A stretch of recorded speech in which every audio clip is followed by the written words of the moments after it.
defend when we are not physically. No. We occupy almost 80% of the territory of Southern Cameroon. We occupy 80% of the territory in Southern Cameroon. So La Republique is simply in a certain geographical location. So how can a creation of an Ambazonian currency is, and how can it functions? Well, in the advent of technology,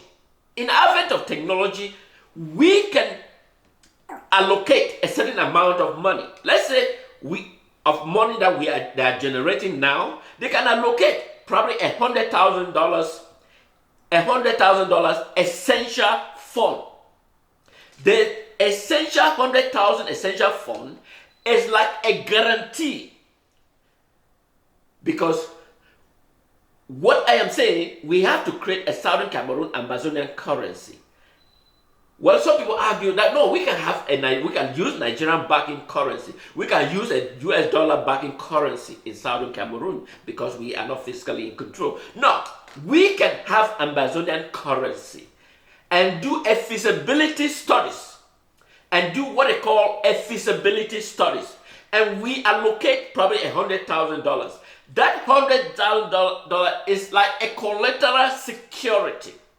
It's a collateral security in the sense that we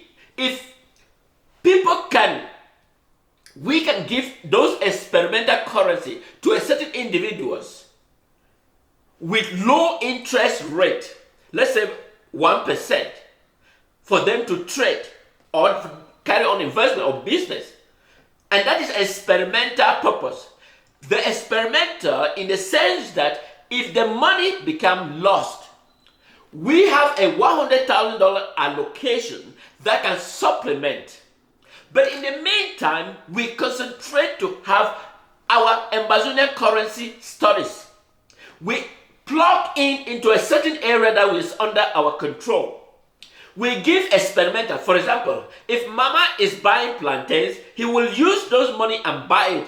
We guarantee that those who have that Ambazonian currency is guaranteed and is backed by a deposit fund of the US dollar of $100,000 that we have had deposit in account as a guarantee for that amount that we use. It is essential that as we allocate that 100,000, it's like a guaranteed deposit. So we have Ambazonian currency in circulation, which we are experimenting for people to use to buy goods and services. For example, we can have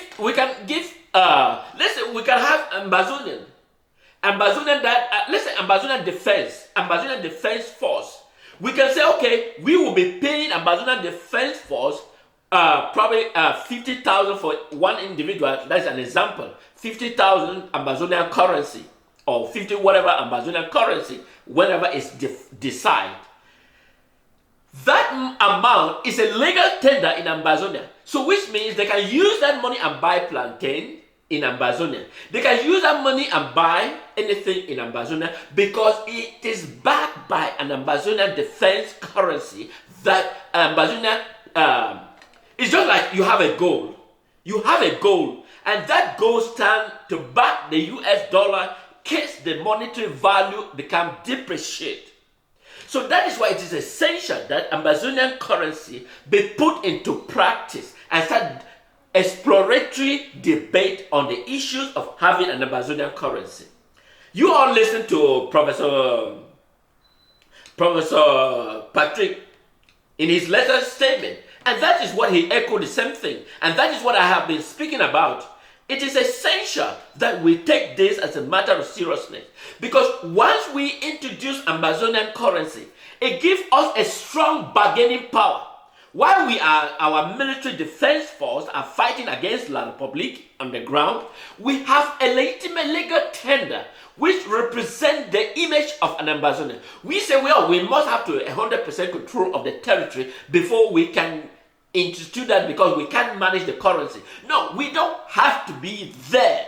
Because so long as the Ambazonian citizens in ground zero are able to utilize it as a legal tender, it is essential that we recognize this important, introducing that currency that can be implemented. We don't have to be fiscally in ground zero to control it. But Ambazonia, because the money is a legal tender that the Ambazonian citizens can be able to utilize for their daily goods and services.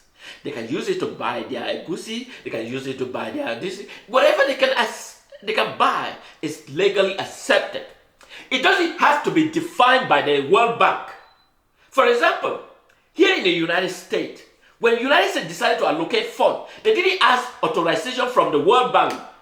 And so therefore, because Africa has been glued to this slave enslavement by France, and that is why they create what they call the IMF. The IMF is a tool created by France to control Africa, and that they have to decide the currency that operates. No, nobody controls the currency of France. So why should France control the currency of Africa? When you leave here and you travel to France, they ask you for a visa. You are not allowed to travel to France because you are not a citizen of France. So they use the currency, what they call the monetary fund, IMF. It's a glue to control Africa, that they have no voice to voice themselves except France decide their destiny. I give a typical example.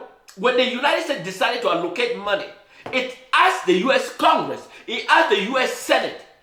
They did not ask the IMF for the money to allocate for its citizens. It decides here by the government of the United States. So the people of Africa need to be able to have their own currency. So it is the same thing that Ambazonia can choose to have their own currency.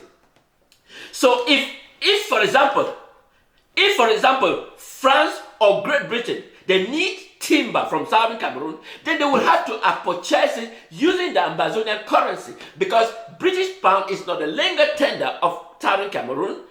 So therefore, they will have to use the Ambazonian currency. So that is why it is essential that Ambazonian currency be put in place. If France is coming to buy oil, of course, you all listen that they have La Republique suspend their dealing because it was a fraud.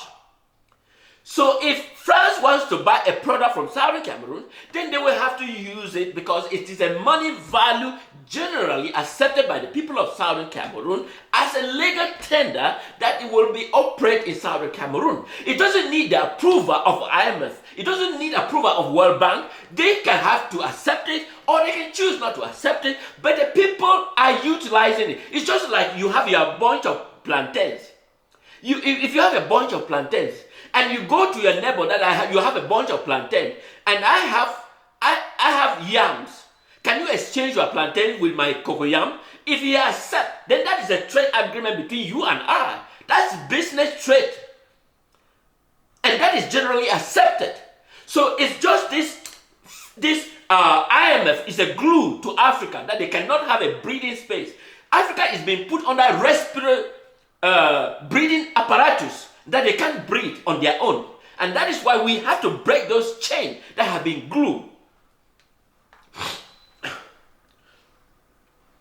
Another key point that I want to bring that Ambazonia need to institute is Ambazonian passport. Ambazonian passport, it is essential. It doesn't require the approval of La Republique. It doesn't require approval of any foreign nations. It is Ambazonians that have chosen that they are a sovereign nation and that they have their passport, and citizens of Southern Cameroon can utilize it and present it to any other nation that this is my legal document. And then once that nation accepts the passport, it becomes a legal tender. And that is what, when someone talk about that we have an ID card, ID card is simply utilized in the ground zero, but it doesn't have any meaningful effect. What has a meaningful effect is a passport. What has a meaningful effect? For example, for those who already have a different citizenship, can test the validity of the passport. Those who are, for example, let's say if I choose to travel to Ghana, and if I choose to travel to Ghana, or I choose to travel to UK, I present my Ambazonia. It's a document that identifies that the name of this person is exactly what it is. and that the people of Ambazonia has recognized and issued it to that said person whose name and date of birth present on that document is essentially what it is. So that is what is a passport. Remember that passport was originally created by British king around the 14th century. Passport originally was created by the British king to give to their marine to use when they travel. So Southern Cameroon can create the passport and allow the Southern Cameroon who are traveling to utilize it and show it and present to wherever they travel as an identification of who they are. That the person whose name and picture present on that particular document represent who he is. And that you present it to any nation that I am a citizen of the Southern Cameroon territory. So it is essential that we look upon this document. It's critical, it's vital. Because that's what makes us as a nation. That's what proves to the world that we are on our way to freedom. Those are the things that make us who we are. And if we are not instituting those policies and implementing them, then we are not heading nowhere. So how can we test the validity? We can test the validity if I receive the passport and I choose to travel. Let's say I travel to Ghana, for example, and if the Ghanaian choose to stamp on my passport, it means Ghana has recognized Ambazonia. It doesn't mean that Ghana will have to go on the TV to proclaim an Ambazonia that they recognize the Southern Cameroon. But the stamp on the Southern Cameroon passport significantly showed that Ghana has officially recognized the Southern Cameroon. And so therefore, we can say, okay, we can establish a diplomatic ambassador wherever we have, temporarily. So those are the key things. When the United States was fighting against Britain,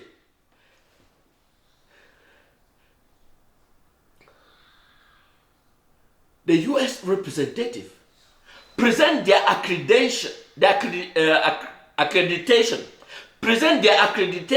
when Britain didn't even recognize the people of the United States as a sovereign nation because they were still fighting war. So they didn't recognize the United States. But